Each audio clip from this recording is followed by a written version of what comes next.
Hi YouTube, welcome to another episode 2 I believe of the Hitman Hideout podcast, a community-centric podcast that basically just obviously covers Hitman as a topic, but also brings various members of the community together to collaborate and highlight their various talents that may not be well known within the community. And that's precisely what we're going to be doing today with this episode. I'm here obviously with my co-host timothymark, and this is a really exciting episode because we have our very first guest on the show. It's not just Tim and I, so we got Big Dave with us, BigDaveGaming. He is a Hitman YouTuber. I think he also makes other videos as well, but welcome Big Dave, thanks for joining us, man. Really absolutely. Welcome, yeah. Thank you for having me on here. I appreciate it. Yeah, no problem. I was kind of like nervous you weren't going to come on because I felt like the way I approached you was a bit like in my comment section? Yeah, I was like lurking in your comment section going, hey man, can you come on my podcast? It's fine. It's all good. Yeah. Couldn't find an email or anything, so I hope you don't mind. But anyway, today we just want to chat some Hitman with you. We want to discuss some of the videos that you've made in the past, and obviously you're a talented guy. You've showcased some pretty cool talent on your channel. Thank you. Really looking forward to discussing that with you. Before we start, Tim, before we delve into the questions, did you want to add anything? Before we start, everyone go subscribe to BigDaveGaming, I think. Oh, yeah. That's an important thing. I agree with that. Maybe check out one of his videos and come back. Yeah. We'll leave a link to his channel in the episode video description. Absolutely. Dave, please tell us a bit about yourself to begin with. Firstly, where are you from? And I'm in the U.S. I am in Tennessee, the state of Tennessee, the city of Nashville, which anybody in the U.S. will know is a big country music mecca of the U.S. But yeah, I'm just right in the middle of the United States. Cool. Yeah, cool. And you were saying before we started recording that it's quite cold there right now. It is. It's pretty cold here now. It's winter here. And there's a chance of snow tonight. Up north from us, there's a lot of snow, but down in Tennessee, we don't get as much snow, unfortunately, because I love snow. But yeah, it's pretty cool here right now. Yeah. Getting those Carpathian mountain vibes. Right. I really wouldn't mind that. I haven't seen weather like that in a long time. I traveled up to Canada a few years ago and saw weather kind of like that. Yeah. But we don't get that down here so much. Yeah, like full on blizzard. Right. Yeah. And just briefly, how's are you in quarantine at the moment, or? We're not in any kind of strict lockdown or quarantine, but me and my wife here, we are quarantining just generally as a rule. Just trying to be safe. Yeah, it's a good idea. Yeah. Because obviously in the US, like COVID's just been pretty crazy compared to other countries. Yeah, it's been pretty bad. There's, for various reasons, there's been, some areas where it's much worse than others. Larger cities where more people are together and stuff. But what's it like in more regional areas? Like, are there small pockets around the US? Very much. Where it's spreading is much more dense, or at least originally it was much more dense in bigger cities, New York, Los Angeles, places like that. And then it took a much longer time for it to kind of slowly spread out across the country. But still, in more outlier areas, you don't see such a bad, positivity rate, fortunately. But it's still pretty widespread, and there have been, a lot of people have gotten sick, unfortunately. So, yeah. Well, it seems like around the world, vaccines is going to start rolling out soon. Some places like the US, they already have. So hopefully we're on the the downward slope now. Yeah, I really hope we're over that hill. I hope so. Yeah. Yeah. So why don't we move on to a more Lighthearted positive topic? Yeah. So every guest we get on, we this is going to become a staple question. Like we want to know what your origin story is with Hitman. Like, so how did you first engage with Hitman? So I think the first Hitman game I ever played was Blood Money. And I think that was back when the Xbox 360 like really first came out. Was right around the time that Blood Money was released. And so that was the first game I played in the Hitman series at all. I knew of Hitman prior to that, but I just never played it. I didn't really understand stealth gaming, I guess. I was much more a run and gun gamer. Or I would play like basketball games or racing games or something like that. But so when I played Blood Money for the first time, it just right over my head. I did not get it at all. I for whatever reason, I couldn't understand, like, enemies will see you if you go over here, but if you stay behind a wall, they won't see you. Like stuff like that. It didn't register for me. And so I really didn't like it, honestly. I didn't really care for it, which is crazy because Blood Money is pretty well regarded within the Hitman community as a fantastic game. Oh yeah. But when I first played it, I didn't get it. I didn't know how to play it properly, and so I didn't care about it. It's not regarded for having the best tutorial ever, so I think that may explain part of that. Yeah. That is true. It just kind of drops you in there and expects you to know to be stealthy about things. Yeah. And then, so much later on, I actually went back and I thought, well, I'll try some of the other Hitman games. So I had never played Codename 47, which is the first game. I had never played the original Hitman 2, and I'd never played Contracts.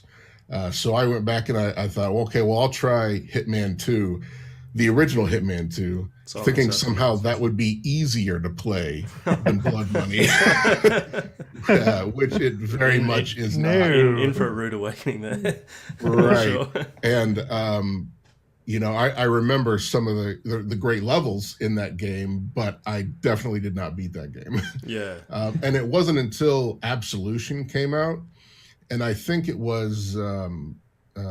as much as some people don't care for Absolution that much, I look at it more fondly because it was the first time that I kind of understood Hitman. Yeah. And I think it helped that the first level of Absolution is very much a hand-holding mission. Yeah. And I know some people don't like that kind of stuff, but if you've never played a stealth game before and you don't understand how stealth game works, you need somebody to say, okay, now, if they don't see you, you can sneak up on them, and then you can knock them out. If you put them in the bin over there, nobody will find them. Stuff like that. You kind of need somebody to tell you. So Absolution was really where my genuine interest in the franchise took off, and I was kind of hooked ever since then. Yeah, nice. That's a really good point. I think it's a common misconception for new players when they first engage with the franchise to go in guns blazing, and then they quickly realize, oh, hang on, this doesn't work.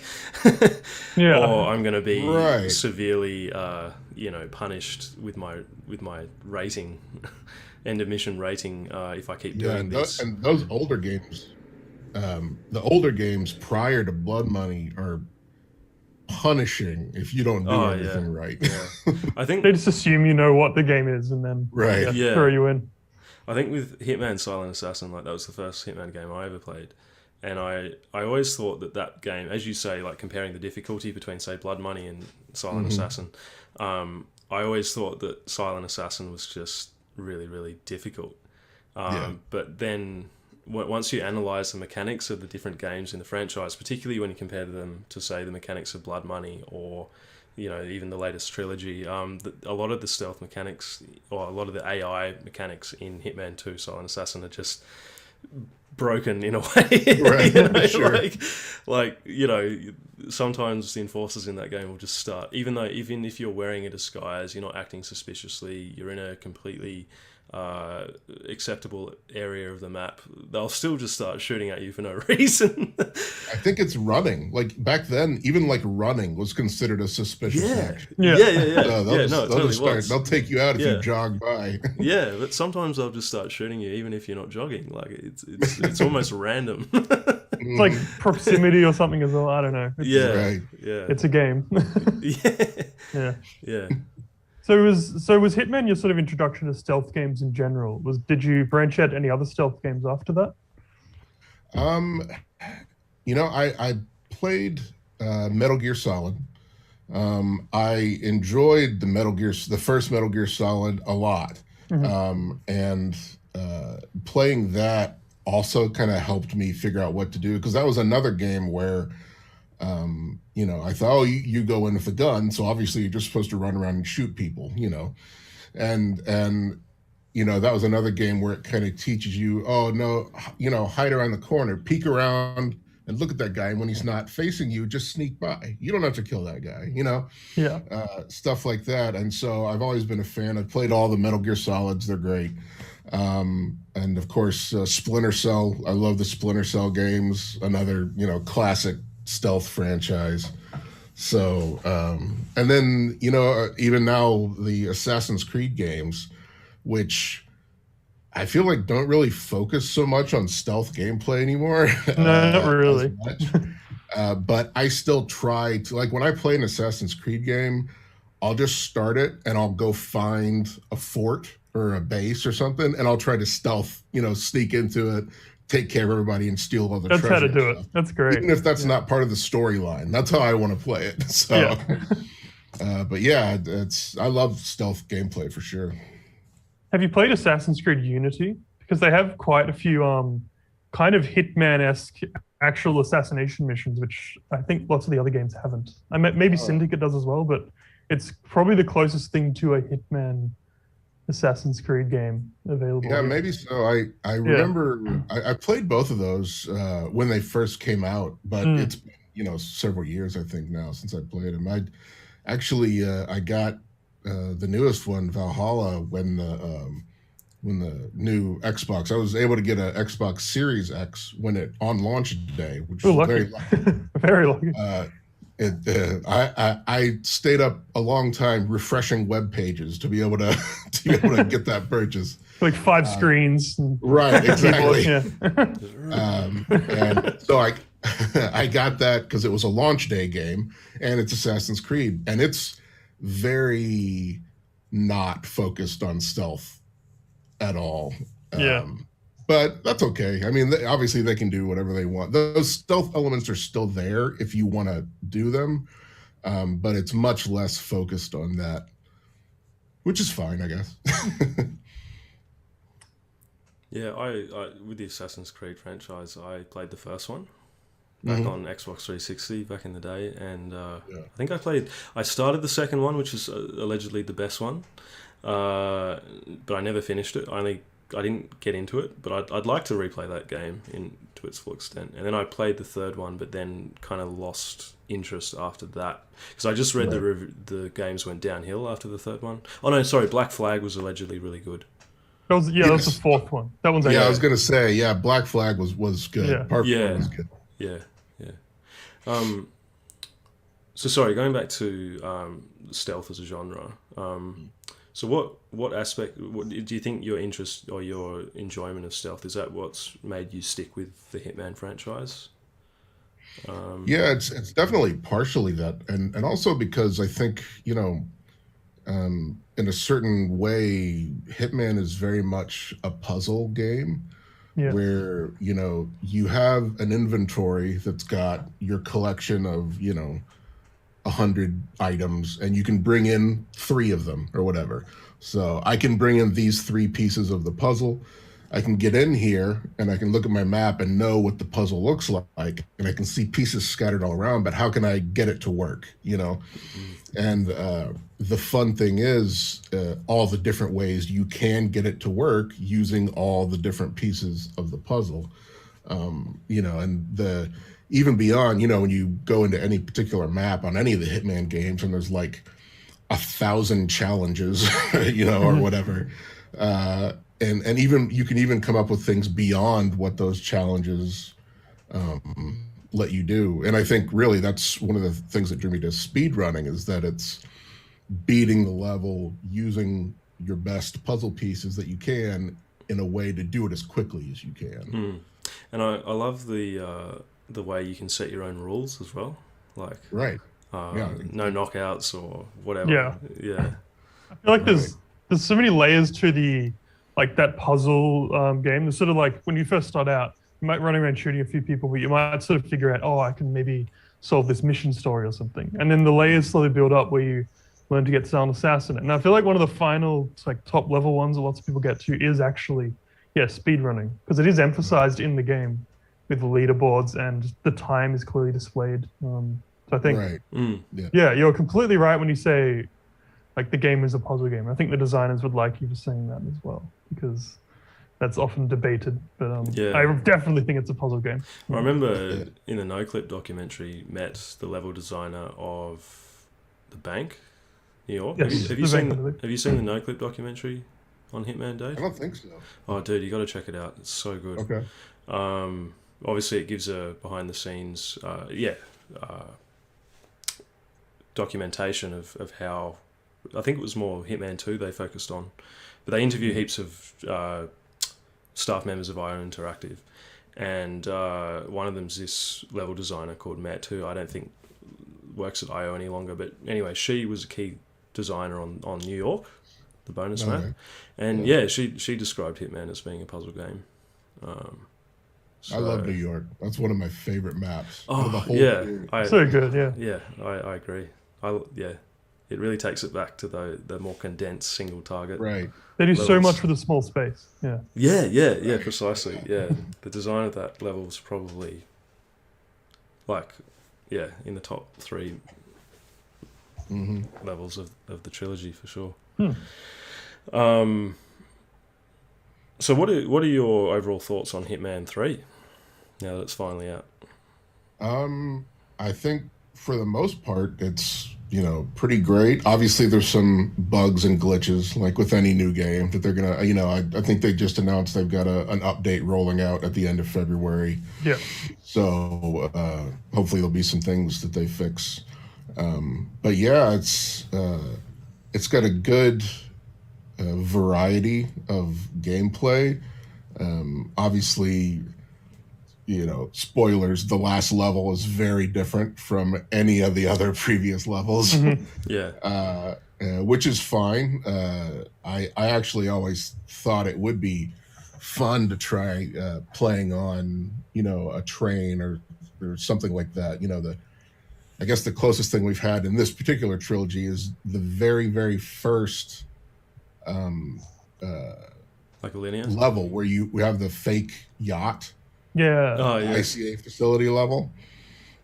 And I always thought that would be a neat level. You could expand it out into like a cruise ship and get a nice big map. That'd be great, But yeah, being on they did about all they could do with a very, very thin linear, map with that train. But yeah, it's pretty neat overall. I really like when I played Berlin the first time. I really liked that level in particular. I think they nailed what the inside of a club is like. And I almost want to buy it on PS4 just to use the PS4 VR version, so I can walk around the club in Berlin, because I think that would be bust pretty out. Right, exactly. But yeah, I'm really happy with the game. I will say, in reference to speed running, the speed runs of completing Hitman 3 are already insanely short. I think the current speed run is like 7 minutes for the entire game. Yeah, It's unbelievable. Throat released Throat. Yeah, exactly. 7 or 8 minute video the other day. I actually haven't watched it in its entirety because I'm still to play Berlin onwards, and I want to figure out my own strats for Silent Assassin's Creed only. Yep. And I don't want him to just go, right, this is how you do it in 90 seconds. Right. Right. Yeah, but I saw his speedrun of Dubai, and he did it in like 17 seconds or something. Yeah. Yeah. We're actually hoping to get people like him on in future episodes. So Absolutely. it's going to be crazy to discuss how people like him come up with strats. They like do that. it a lot faster than I can do it. I tell you what, I hadn't even thought about speed running any of the Hitman 3 maps yet, and he's already finished the game in 7 minutes. You know. Yeah, I saw his first stream when when the game just came out. He immediately jumped in, skipped the cutscenes, started playing through the game. Like, all right, yeah, he's going for the not wasting any time. Like, don't give a shit about the story. Yeah. Get straight into it. What about you, Dave? Like, when you play a Hitman game for the very first time, like Hitman 3, do you just go straight into speedrunning, or do you actually immerse yourself first? And no, I don't absorb information super fast. So I can't start a map and be like, okay, there's a wrench, there's a chandelier, got it. You know, I'm in. It just doesn't work for me that way. I always like to start a map and kind of figure it out. I'll usually play through the mission stories that they give you. You know, because the mission stories that they give you in each map are really a good way for them to show you, here's the places you can go to do a certain thing, you know, and so I like to do those mission stories, and then I'll usually crank out a few challenges. And by the time I figure out a Silent Assassin suit only run of that map, then I'm ready to go play the next map. So I don't bust through it as fast as I can. I try to enjoy it a little bit and then move on to the next one. Yeah. And then go back later and clean up all those challenges. Yeah. Played a little episodically, I guess. Yeah. Right. Yeah, exactly. Yeah. I always play through the entire game once, and then I literally go back to the start and I complete each map in order to 100%. Right. So it's interesting. How do you do it, Tim? Do you? So right now I've just been playing. I played through the game a few times, just straight through, and then I was insane and went back and played all of the escalations from the old games and all those. Right, so I'm a bit nuts. I haven't really played 3 as much as you guys, I think. Yeah, it's interesting how everyone does it a bit differently. Yeah. Yeah. So, but overall, Dave, you were really satisfied with Hitman 3 as final entry. Yeah. But I will say I'm also hopeful about whatever, you know, content they've got planned for it. You know, they did a pretty decent job supporting Hitman 2 for about a year, you know, with monthly like escalations, featured contracts, and then of course New York and then Haven Island, which are both really great maps, really. And so but then after that, they kind of dropped off while they were ramping up to Hitman 3. Yeah. So I'm hopeful that they'll keep supporting Hitman 3 at least for a while before they're kind of like, okay, now we have to focus on Project 007. You know? I'm optimistic that they'll give Hitman 3 love and support for at least 12 months. I think so too. Probably at least for a year. I mean, I know very soon after it came out, I was reading that I'm sure everybody knows by now, but they made back their production cost on that game really quickly. Oh, yeah. It was about a week. Yeah, so hopefully that will be a good incentive, you know, and I'm hopeful also that there will be, much like New York and Haven Island, that there will be at least 1 or 2 additional maps. And I don't think they've announced anything about new maps, but I'm hopeful that there will be some new maps later on. Yeah, I think there has been rumors circulating that they might like get the community to vote on 2 classic maps from the earlier games, or a classic map from the earlier game. I mean, that's all just like, I think that's the only, because obviously the story's wrapped up and everything now, so I think I can imagine that would be the only way they could really introduce new maps. Unless it was like... I think that's a cool idea. Yeah. Unless it was like Patient Zero and they just had a completely different campaign that was in a different... Or you could make this is high concept. You can make DLC where you are Lucas Gray doing some of the like insurgency work in other places, like storming the oil. Was that the Maelstrom? They just like stormed a ship or something. Yeah. You can do that sort of thing. But... if they made another like Kane and Lynch style FPS in the middle of Hitman, that would go down well, wouldn't it? Just playing as Lucas Gray with his militia, that'd be sick. It'd be fun, but yeah. But of course, 007 is much more exciting. So. Okay, so Dave, did you speedrun anything before the Hitman franchise? I'm just wondering if Hitman sort of spawned that passion in you, or did you do anything before that? I really didn't. I always thought it would be something that was far too difficult for me to try to get into. I always enjoyed watching the like awesome games done quick. What's the word I'm looking for? What are those? Live stream events, charity events. Yeah, charity event. Yes. Sorry, I couldn't think of what I was trying to say. And I enjoy watching other speedrunners play games, but I'm like, oh, I could never do that.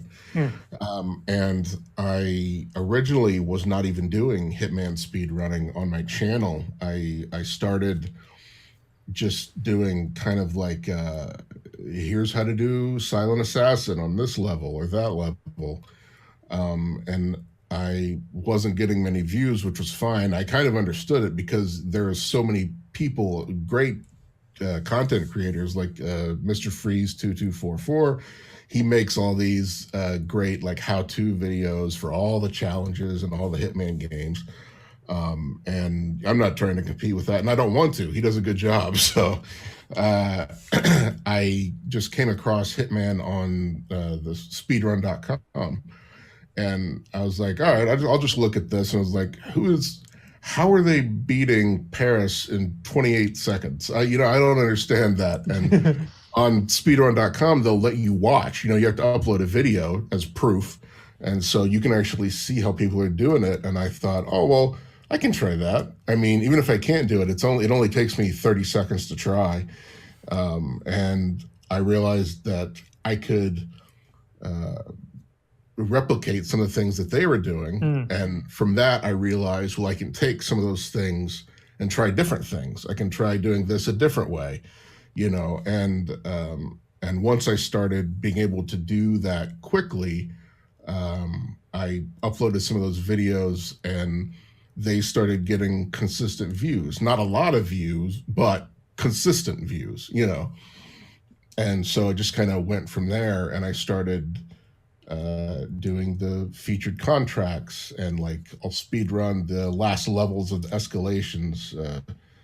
And I mean, that's basically what I've been doing in the last week, and in the upcoming week, I've got escalations and featured contracts. I've been doing the escalations like you have. Yes. Been doing all the old escalations that ported over into Hitman 3.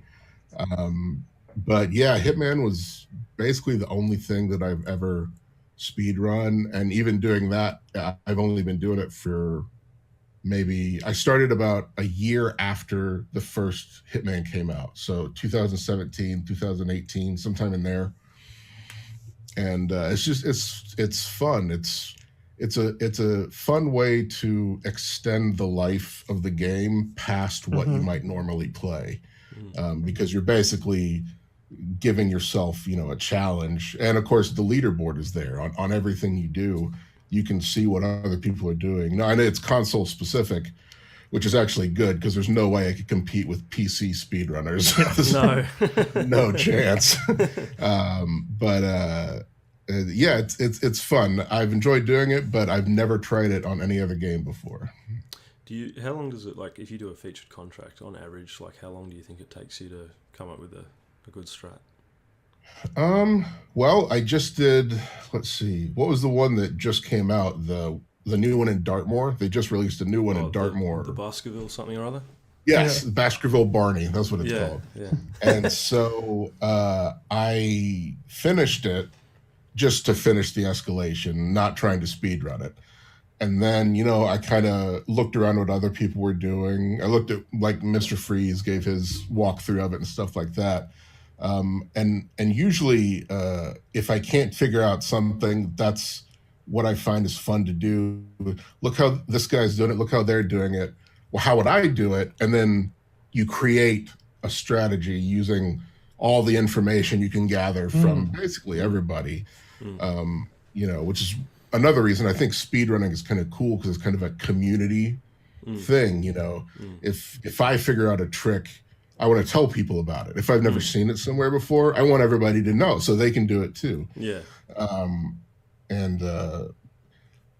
I lost my train of thought. What was the question? I suppose just how long it takes on average to... Oh, right. How long it takes. So, for example, the new one that just came out, I was working on that, I guess yesterday or the day before yesterday, and maybe took me, I don't know, an hour and a half to get a final run on that time, on that escalation that I liked. That was like, it took me that long to get to the #1 spot on the leaderboard for Xbox, which by the time this comes out, I may not be #1 anymore. So. Yeah. Oh, well done. That's a good achievement. I remember like trying to figure out how to do Silent Assassin ninja suit only in Hokkaido a few years back, and I was trying to get like as fast a time as possible. I'm not a speedrunner by any means, but occasionally I give it a go.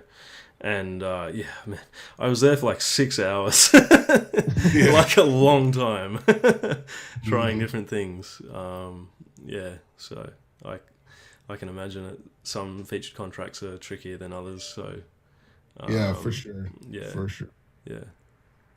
So some of the most cosy paradigm. Yeah. Cosy paradigm is I mean, it's gotten easier in the newer games, I think, with more tools available too. Sure, but in Hitman 1, that was the original cosy paradigm was a nightmare. Yeah. And that was based off a contract as well by Cody. So exactly. Yeah. I remember you had to get an axe in that one. And I didn't know about when I did it, I didn't know about the battle axe that was on the side of the building of Paris. Oh yeah. I thought you could only get the other one that was like across the hall. Right.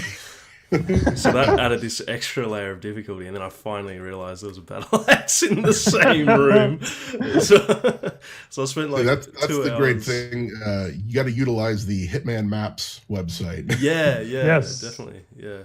Hitmaps.com is the best thing. Yeah. I absolutely love it. So useful. Yeah.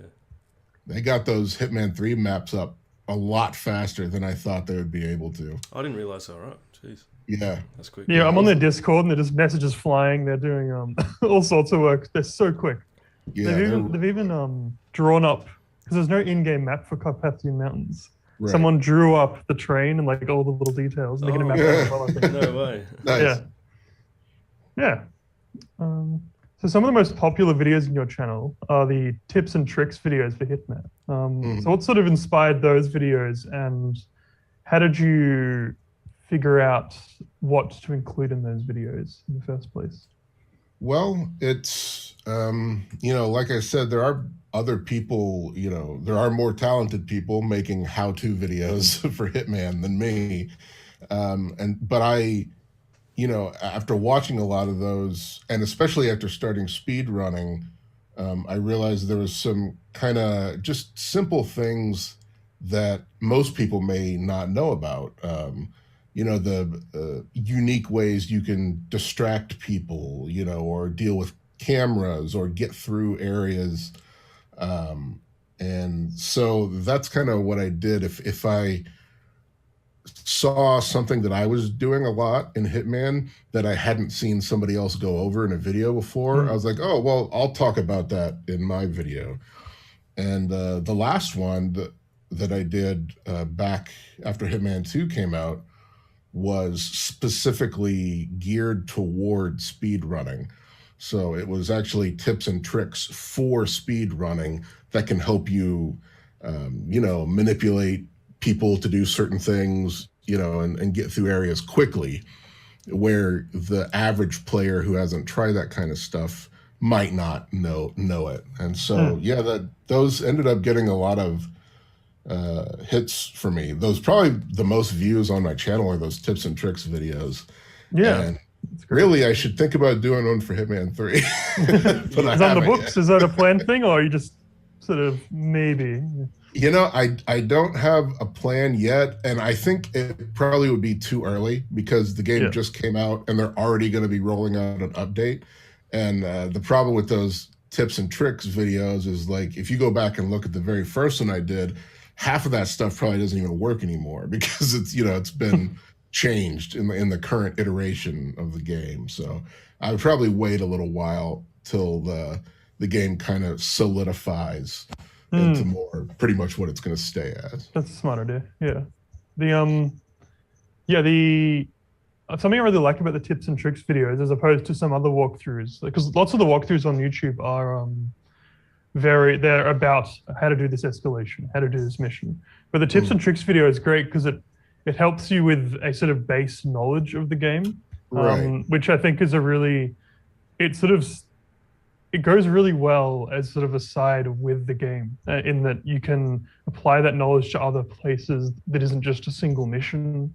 You can sort of just learn some tips, I really like that type of tutorial video for Hitman. So I think you've done a really good job on that. Well, thanks. I appreciate it. I really enjoyed them. Yeah, I really hope you do one eventually for Hitman 3 as well, because there's got to be some new mechanics and that we can utilize in Hitman 3. Yeah. I suppose we just have to discover them. Right. If they haven't been discovered already. You don't know immediately. You just got to kind of work on it and figure it out. Yeah. So, did you make any YouTube videos before your Hitman content? I did a little bit. I've tried different things. I'm an artist originally. I've been drawing all my life, and I actually have an art degree. That's what I went to school for. Oh, wow. And I'm not using that degree at all to do anything. But I had a good time going to university, so it's fine. All that matters. Yeah. Right. But I did try a channel where I was drawing, doing like portrait drawings and stuff like that. And a few people were interested, but nobody really cared. I did some YouTube videos where I was talking about movies. And again, it was specifically about sequels. So the idea behind the video was, if part 2 of this movie series is coming out, here's what you need to know from part 1, so you don't have to rewatch it if you don't want to. that was the basic idea. It's a good idea, actually. Well, I thought so too, but nobody else did. So not many views there, which is fine. And so, but other than that, no, I didn't really do much on YouTube prior to Hitman videos. Have you always had the same channel, or No, it's every time I try something, I've just created a new channel. Basically because, even though the prior idea may not have been super successful, I always had a few subscribers. And I guess if you subscribe to me to watch videos about movies and I suddenly change the channel, so now it's about Hitman games, you might be like, well, what, that's not what I subscribed to, so I just started a new channel every time. Sure. Yeah, that's a very valid sentiment. Like I've thought about what I'm going to do with my channel in the future, like especially as Hitman's on the way out now. I probably will be selfish and rebrand at some point, because that's fine. It's like you labor hard for your subscribers. So. Sure, yeah, absolutely. And they can choose to stay, or they can. I don't know. Yeah. Right. But I agree with you but I think you have a valid point as well. Like, people subscribe for a particular reason, and Yeah, Right. They might not check your channel for a month or two, and then they say, "What? When did I describe to a gardening channel?" You know? Exactly. That's what I'm going to do next. Gardening. Absolutely. Gardening, yeah. Big Dave gardening. Big Dave gardening in the snow. Hmm. So, Dave, one of my favorite videos of yours is again, I've only seen this one, so I'm not sure if you've uploaded more than one. But you did a short comic strip where of Hitman, where you draw these security guards. I'm not sure if they were supposed to be from a certain level. They looked like they were wearing like blue uniforms. Right. It showed 47 with a briefcase in the background holding like an explosive duck. And it's just so cool. And it's one of those like fast motion videos where you see the artists do it, obviously over a stretched period of time, but it's been condensed to a 2-minute video or something. But it was just so, and you're doing it in Photoshop, I assume?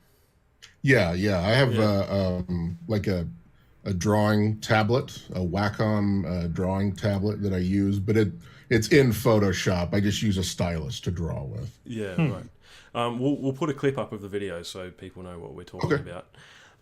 But yeah, that was just one of that blew me away. I love the fact that you put the soundtrack from Patient Zero in that video as well. Yeah. From the good. final mission, the Hokkaido mission. That actually, the song that's on there is a remix of the Patient Zero music that I did. Really? Oh no! Wow. What? Another talent. So you also you can remix find music. that that's on cool. my channel. Yeah. Because I have a real enjoyment of like audio and video editing, Right? And a part of that is kind of like mixing. I like mixing music. I'm not a DJ by any stretch of the imagination, but the Patient Zero music, the main theme of it is very like moody and dramatic, and I really like it. And I thought, I could just put a beat on that. That'd be good. Oh, that's and so I remixed that song, but it's on my channel somewhere. Oh, I nice. think. I'm gonna have to listen to it. Put it on loop. The fact that you audio engineer as well, that's so cool. I'm gonna have to touch on that a little bit now as well. Okay. We'll just have to improv a question or two about that.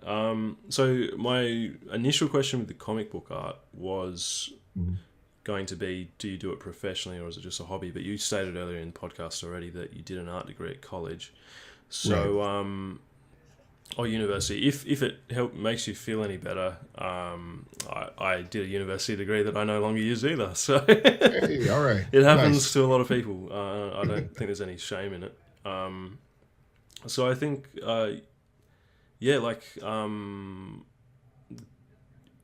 did you ever do it professionally at any point, or your artwork? I've tried. The most I have ever really done would be like freelance work.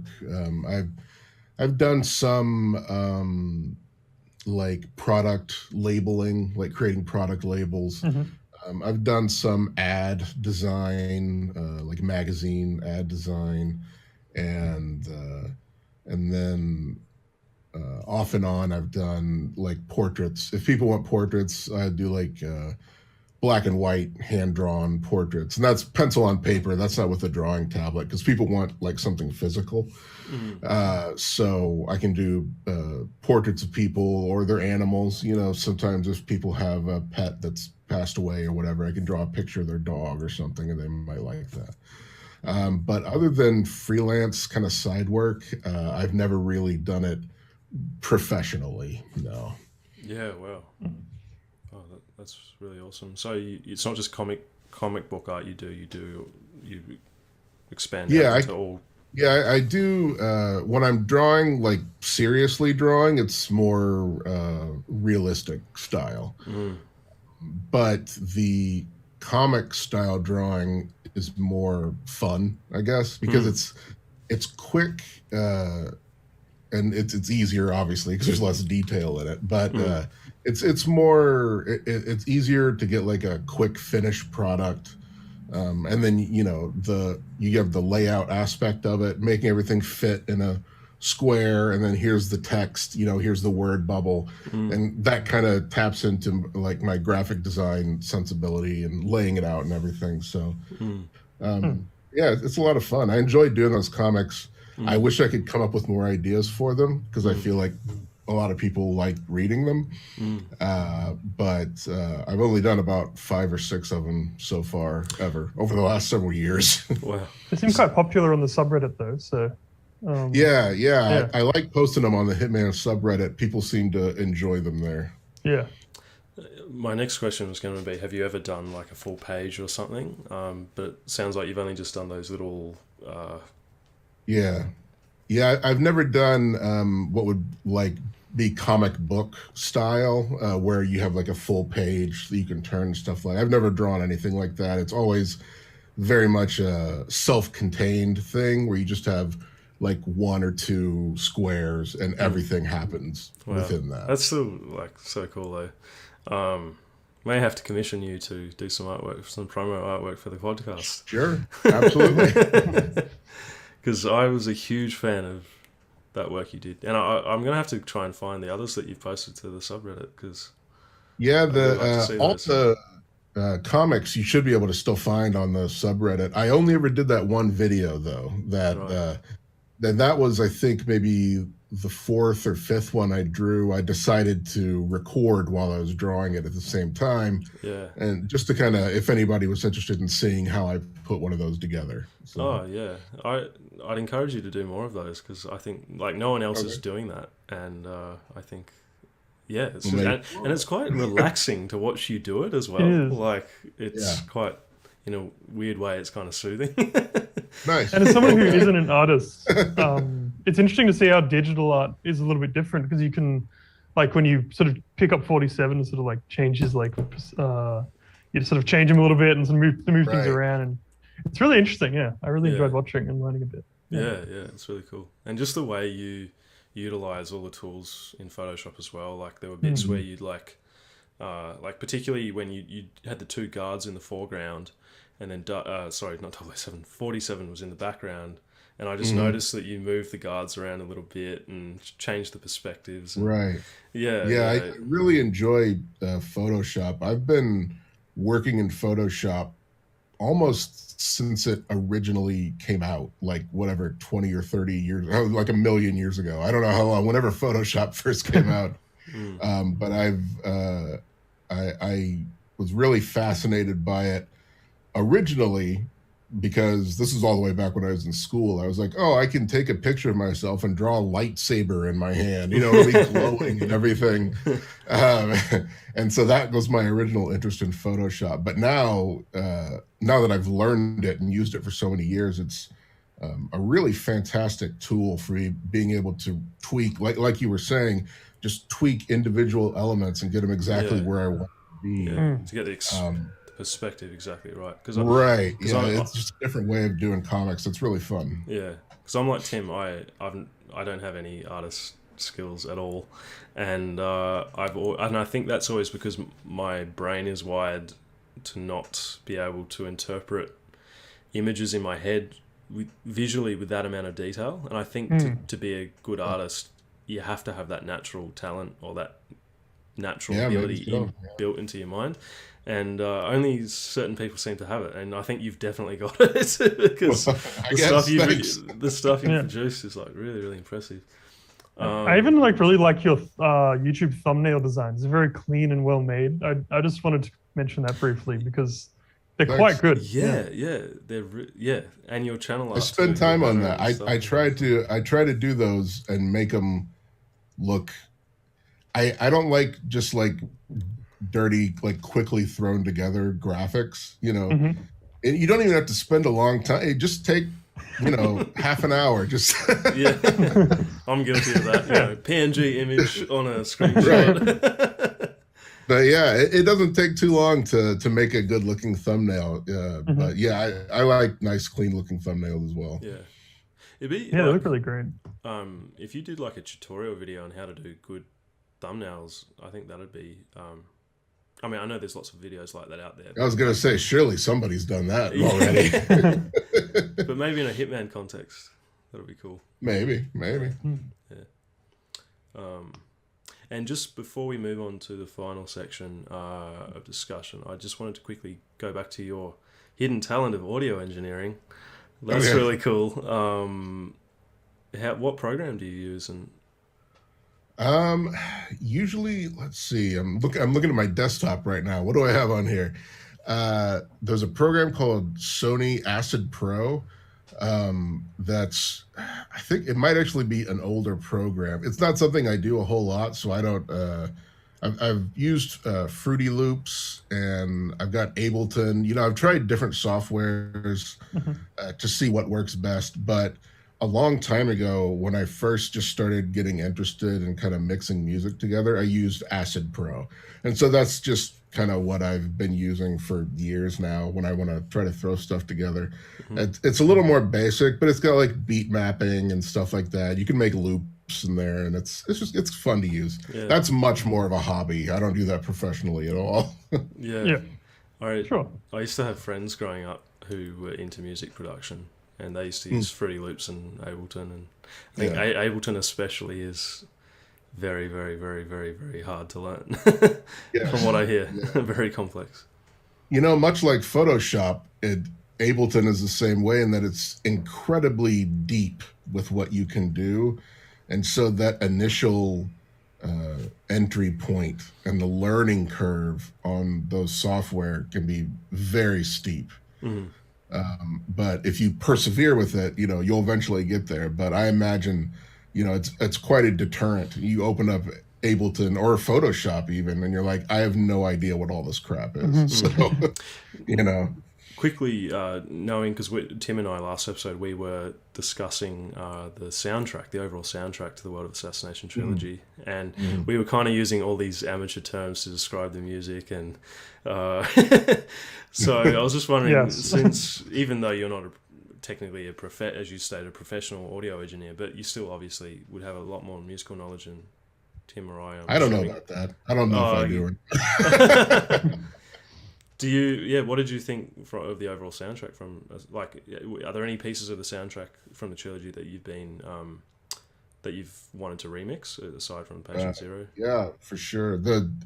I love the music in all the games. The current trilogy. Of course the older games with composer Jesper Kyd. He had a very unique kind of sound to the older games music.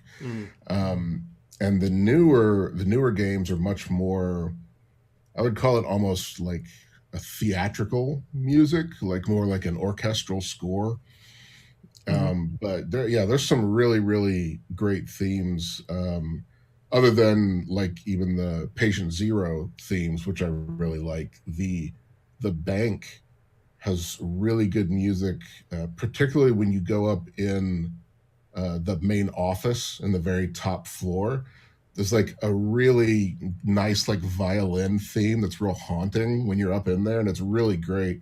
I love that. And then also in Whittleton Creek, when you're in Janus's house, sneaking around, there's like a older, like kind of almost like Russian feeling, like Soviet dark spy theme almost. It's really, really good. I like that. And the way we commented on it last episode, the way that the music transitions.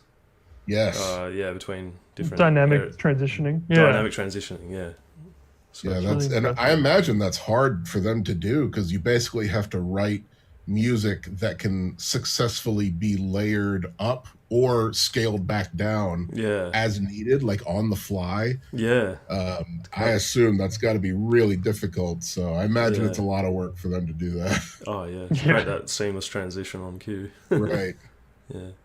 So you have had some experience, as far as I can see, doing some console modding. So like how did you get started in that?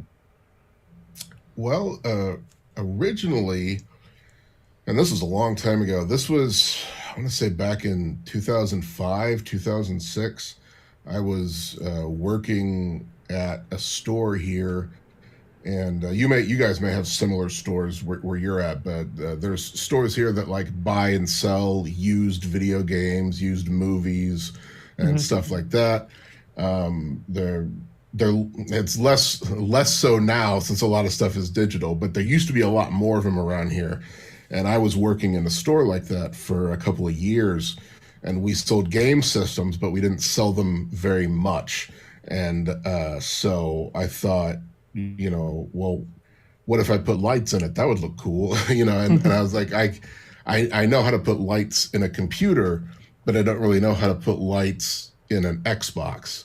And so I kind of looked up Xbox modding, which was much less popular back then than it is now. Now it's pretty easy to find out lots of different ways to mod consoles. But back then there was a lot less information. And so I kind of ham-fistedly figured out how to do it, sort of. And I modded some original Xboxes. And then when Xbox 360 came out, I modded some of those, but it was all purely just putting lights in it, making them look flashy. You put blue lights in it, it looks neater. At least I think it looks neat with blue lights in it. Yes. Yeah, no, it looks really cool. It does look awesome. But yeah, and so, but then after I left that job, it didn't really enter my mind anymore until maybe, I don't know, I want to say 5 or so years ago. I had an old Xbox and like a GameCube and a Wii. Stuff's just sitting in my closet, just old systems. And I just thought, oh, well, I haven't looked at modding in a while. I wonder if anybody still does that, and looked it up, and it turns out everybody does that. And there's lots of more things you can do now or then with the console than you could when I originally started. So, I modded a GameCube, and I was able to successfully get it to play like burned games and stuff like that. And I figured out how to mod Xboxes. And then fast forward to just about a year ago, actually, when COVID-19 when everybody started to realize it was a thing, it was going to be a big deal, and that staying at home is really going to help out. Back then I was just kind of doing freelance artwork. And then I was also doing, you guys have Uber over there in Australia? Yeah. Okay, so I was basically doing Uber to make extra money. And then suddenly you're not supposed to be near people anymore, And I was like, well, I don't want to be out every night with potentially sick people sitting right behind me, coughing on the back of my head, while I'm driving them around. And so I thought, well, maybe if I put lights in an Xbox again, somebody might be interested in that, And so I just kind of got back into it, and I took what little extra money I had and, invested in like a good soldering iron and some decent equipment and some broken systems. I basically go to eBay and bought some old broken Xboxes for cheap. And I was like, well, maybe I can fix them. And then I figured out that some of them I couldn't fix, but some of them I could fix. And then I could put a window in it, or well, I could put lights in it, or maybe I could put two different colored lights in it. Well, can I get it to, play backup games? Can I get it to play old Super Nintendo games? And there's ways to do all this stuff. And so, like a lot of what I do now is focus mostly on the Xbox 360. And even though that's a really old console, it's extremely moddable. You can get a 360 to do almost anything you want it to do if you know how to. And so that's kind of what I do as a business now. I have an Etsy shop where I, mod Xboxes, and occasionally, I've done Xbox Ones as well. I've done PlayStation 3s and Nintendo Wiis and stuff. Just kind of what I can get, whatever I can fix. And if I think people would like it, I try to do it, and I try to sell it. And it's been, semi-successful so far, but it's fun. It's not, I work on something. I've got an Xbox right here. You can't even see it, but this is my workstation right here. It's fun to do, and it brings in a little money. So it's nice to be doing something that I like to do.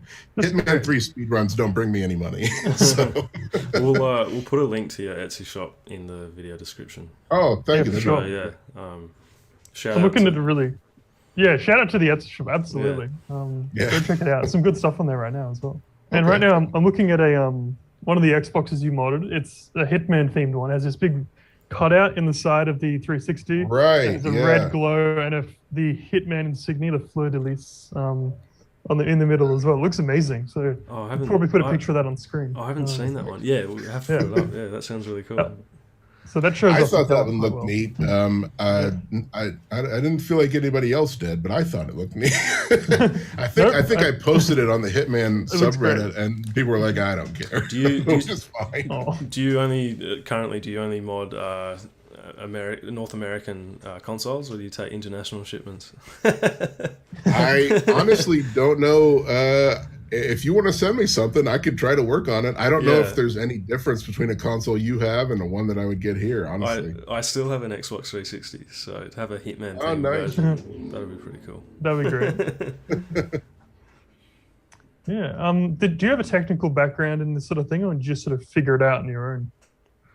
I have no technical background whatsoever. And which means it's kind of weird that I even do this at all. But yeah, it was very much kind of teaching myself, and especially now and over the last several years, obviously, but now you can go on YouTube and learn how to do anything. Yes. So it's all about just finding the right people to learn from. And fortunately, like, there's a very good community also on Reddit. I mean, there's a Xbox 360 modding subreddit that's very active, even still. And so there's a lot of people you can bounce ideas off of. And I've gone there several times, I'm like, I'm trying to do this and it's just not working right. What am I missing? And people will help out. So it's very great to be able to reach out to people and get that information. But yeah, because I have no formal training whatsoever on how to do this kind of stuff. I was watching one of your modding videos. What's that homebrew? Is that some kind of software you put on the console? Yeah, so homebrew is basically just a catch-all term for software that's developed by just other users. It's not official software. Right. So if somebody is putting homebrew on their console, it means it's just something that somebody else just wrote for fun, some software. Right.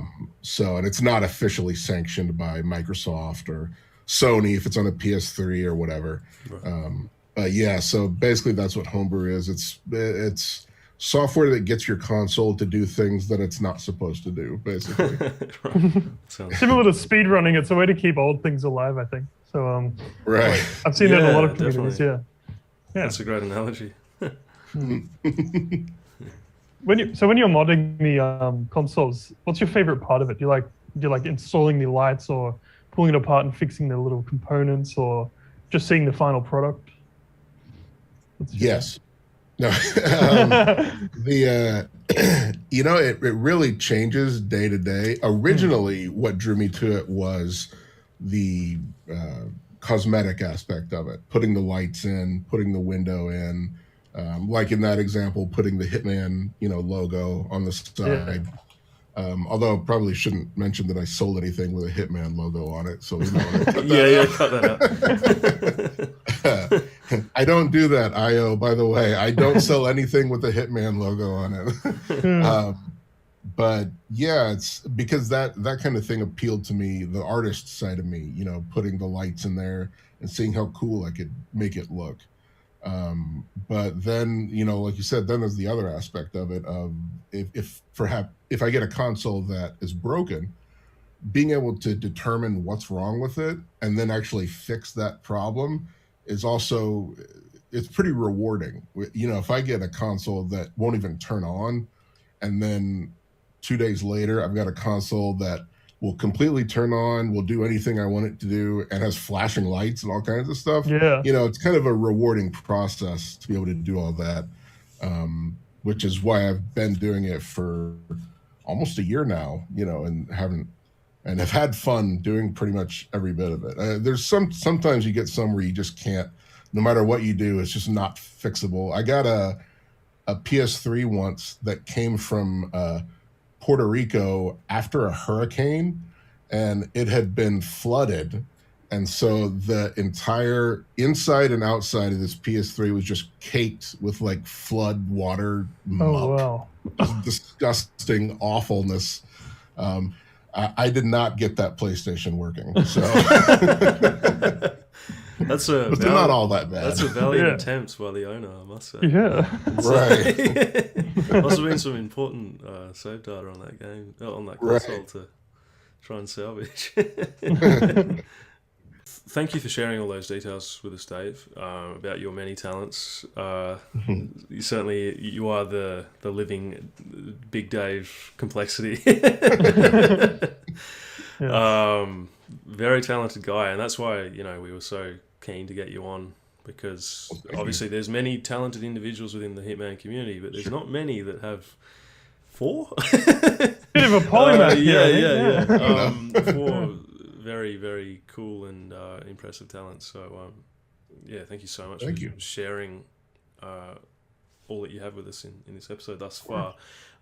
Before we say goodbye to you, you're happy to stick around with us for the viewer-listener mailbag segment. Sure. Answer a few questions, which is really cool. Thank you. We'd love to get your insight into some of the answers that viewers and listeners have left us.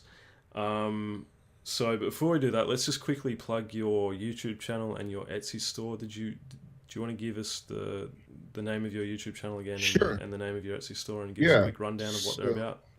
Yeah. So my YouTube channel is just called BigDaveGaming. It's primarily Hitman speed runs, and then occasionally other stuff I'm interested in, like the comic videos or the music or tips and tricks, whatever. My Etsy shop is David M. Rothwell, which is just my name. Nothing fancy there. And then you can find Big Dave Gaming on Facebook as well. On Facebook, I also post a lot of my Etsy stuff. So like if I have a new console, or like pictures of mods that I've done, you'll find that on my Facebook as well. So you can find me on those 3 places primarily. Awesome. Cool. Okay, we'll link all of those in the description. Yeah. So.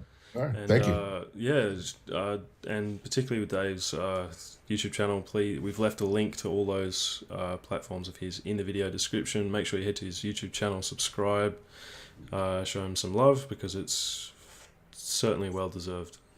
Well, thank you. All right, guys, so we're going to do this episode's mailbag segment. Dave has very kindly agreed to stay on a little bit longer to join us for this episode's discussion. This episode's question was, let me just find it, what is your preferred Hitman play style and why?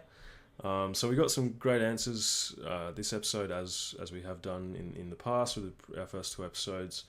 Before we go into the answers of that question, if you would like to get amongst the discussion, all you need to do is join the All Things Hitman Discord. There's a special text channel for Hitman Hideout podcast episode question responses. You can leave your responses there, and chances are you might get featured in an future episode. So again, just to reiterate that question, what is your preferred Hitman play style and why? We got some. I thought we'd start off with some short and sweet responses. Penny, aging FPS, shout out to her.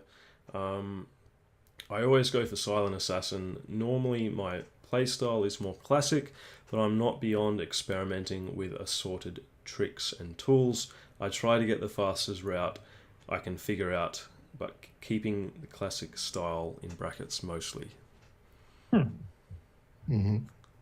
I can relate to that. I think especially when I was starting to play Hitman, I first had to figure out that Silent Assassin was a thing that you're supposed to achieve, and then I slowly went towards that. Discussing earlier. Yeah. But yeah, I like the classic style, sort of immersive, sneaking around, learning the maps. But I know Penny has done some good speedruns of like Absolution, for example, on her channel. So yeah, that's cool to hear. Yeah.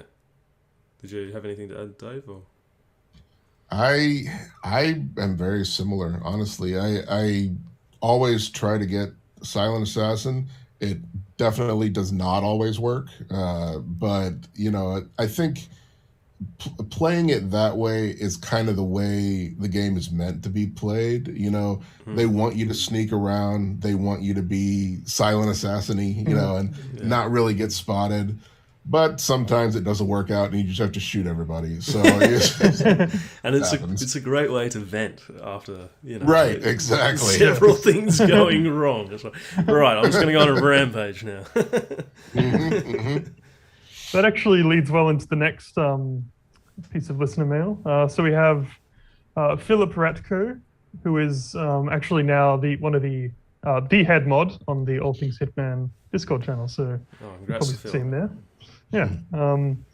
So Philip Ratko says, rolling with the punches, especially on the first few playthroughs. The beauty of Hitman is however you F it up, there's always another way. First time I started playing like this was on Sapienza, when I made poison spaghetti. He went to throw up on the cliff, and I was waiting for him in the kitchen. Then, instead of loading, I decided to play and find another way, and had way more fun than in Paris, where I just kept reloading. So, Philip's style is, okay, not doing the save load loop, just sort of rolling with it, even if you set up a nice clean kill. Sort of see what you can do with it. Philip, he's quite an avid viewer of mine when I stream, and he's been very critic. I think that's his biggest criticism of my streams is that I'm a terrible culprit for that. Not always, it depends what I'm trying to do, but if I'm doing if the whole theme of my stream is to do a silent assassin suit only run of say all of season 1, then I'll keep smashing that reload button every time. I need to learn to where speedrunning is concerned. That's actually something you don't want to do always, because at least for me, sometimes when things don't go the way you intend your speedrun to go, you find a different way that you never even thought of to do it faster or to do it differently. So, I try not to get into my head too much. If you're looking at a map and you think, okay, here's my plan. I'm going to do this as fast as I can, and we're done. And then step 3 goes wrong, but it opens up a different route that you didn't even think of. Yeah. So it's not always beneficial to just instantly quit and retry, although I really want to. Yeah. That's an interesting insight. Yeah. And I think that it's I think Cod, Coddy? Sure. Everyone knows Coddy. I think he stated once, I can't remember where or when, probably in a random stream or in a video on his channel somewhere, but I remember him saying once that the time is not always the most important thing in speedrunning, like the variety or how interesting the strat is what's more important.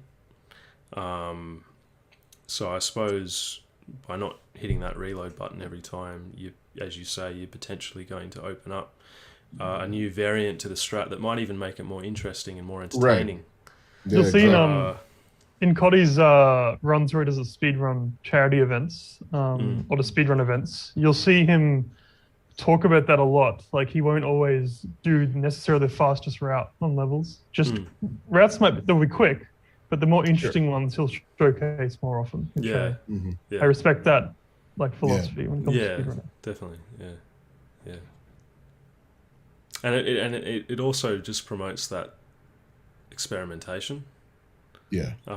It just it actually enables you to become a better player, because you have to think on your feet and roll the punches and kind of come up with very you have to make these snap decisions about how you're going to overcome these kind of unforeseen barriers that present themselves out of nowhere. Right. It's really kind of a testament to good game design that so many things can go wrong, but you can still beat it anyway. Yeah, definitely. Yeah. So next response, we actually got a response from Froat, which is pretty awesome. He's obviously a very well-known speedrunner in the Hitman community. He even has his own community. I don't, Dave, have you ever participated in any of? I have a lot, actually. Oh, a lot. Okay, yeah. Yeah, I got into Frode speedrunning community on Discord a while back, and there's actually I competed in some of their competitions, like ghost mode tournaments and stuff like that, which you can't do anymore, unfortunately. No. And of course, no, I did not win at all, and not even close. Because there are some truly amazing speedrunners that are a part of that community, and I highly recommend it to anyone because they're also very friendly. So feel free to go check it out. But yeah, there's some videos on my channel of me speedrunning their like Frote's featured contracts and stuff like that. Yeah. Oh well, if you haven't seen them, and I haven't seen them, I'll have to go over myself and check them out. But if you haven't seen them, head over to Dave's YouTube channel to check out his entries in some of Frote's speedrunning comps. But sorry, back to the focus of this segment, which is, so Frote's response was speedrunning because it adds a new dimension to the puzzle-solving game that Hitman is. Not only are you solving the puzzle and how to complete a mission with Silent Assassin rating, but also finding the quickest and efficient way of doing so. This is very interesting and fun for me because you develop a deep understanding of the mechanics. And he's very good at it. Yeah. I think, you know, like those top speedrunners, people like obviously Frode, Mendy, Goulet, no one else is popping to mind at the moment. But yeah, there has to be some level of like, I don't know. There's got. I think it's more than just practice. I think these guys have an insane talent as well. I mean, obviously they're very skillful, and they've put, you know, especially people like Mendy. His streams sometimes go for like 10 hours straight if he's trying to get. Like he did this. Mendy, for instance, he did this run of Marrakesh. He got the world record. Silent Assassin for Marrakesh. He did it in like 20 seconds or something. But it took him weeks. Like just the dedication. So obviously they get hundreds of hours of practice in, but at the same time they just have this insane talent. Like it's something to do with the way their minds are wired. Like I'm not saying they're like freaks of nature or anything, but they're just it's crazy the stuff they come up with. Yeah. Like. If professional speedrunning was a thing, they would be professional speedrunners. Oh yeah. I'm a casual speedrunner. Right. Yeah. So I think thanks for that, Frode. It's really cool to get some insight from someone who's obviously at the top of their game, literally. Yeah. And yeah, so finally, I'll read a segment from, I'm going to butcher this name, but Princess ICA Aramul. I enjoy playing as sloppily as possible when I'm with someone else. It really is some of the most fun I've had in a video game when I have my friend over and we just murder everyone and drag them into the bathroom, or knock them out with the fun bat, just because it's so hilarious to watch commentate on. It is admittedly less fun when alone, because to me it just feels like I'm wasting time. But if you haven't already been with friends playing haphazardly, and it just becomes utter chaos as you laugh and watch and have fun the whole time, you're missing out on an entire portion of what makes the Hitman games fun, in my opinion. I would agree with that as well. I think utter chaos is fun to experiment with in these games because of the way they work. Yeah. I mean, that's what... sorry, go ahead. I was just going to quickly say that. I mean, that's what Big Mooney's all about. I mean... That's what I was going to say. Yeah. Yep. It's a whole genre in of itself, isn't it? It's so good. Kind of amazing how definitely cornered that. Yeah.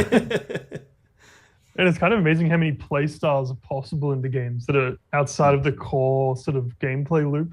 Like there is actual fun to be had just going around, going absolutely insane. Yeah. It has a great, like, it's still fun. Yeah. And just toying with the AI, like it's just so hilarious. Like some of the getting the guards all pent up and, you know, getting them all to run into a puddle and dying. Yeah.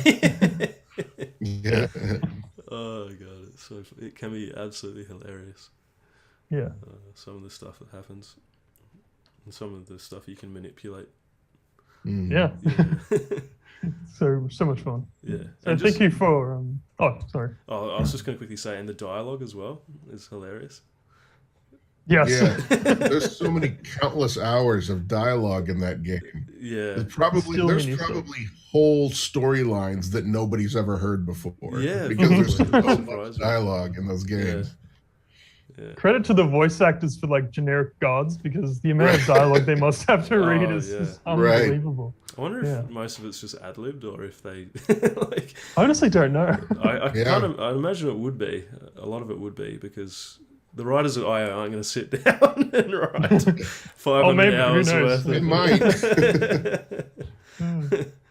Yeah, thanks for everyone for their responses this week. Obviously, we couldn't get to everyone's because there were a lot of responses this time, but we will read them all. And if you would like to read them yourself, you can head over to the All Things Hitman Discord and check the podcast mailbag channel there.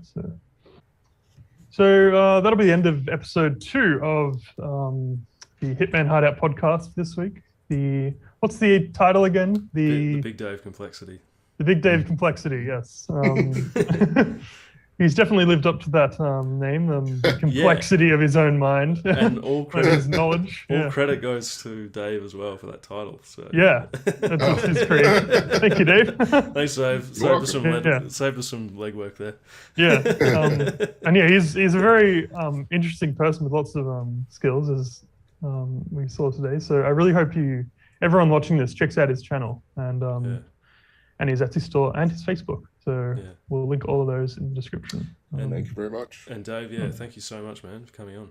Yeah, thank you. And we'd love to have you back on again at a later stage as well. I refuse. I will not come back. No problem. Don't blame you. Don't blame you.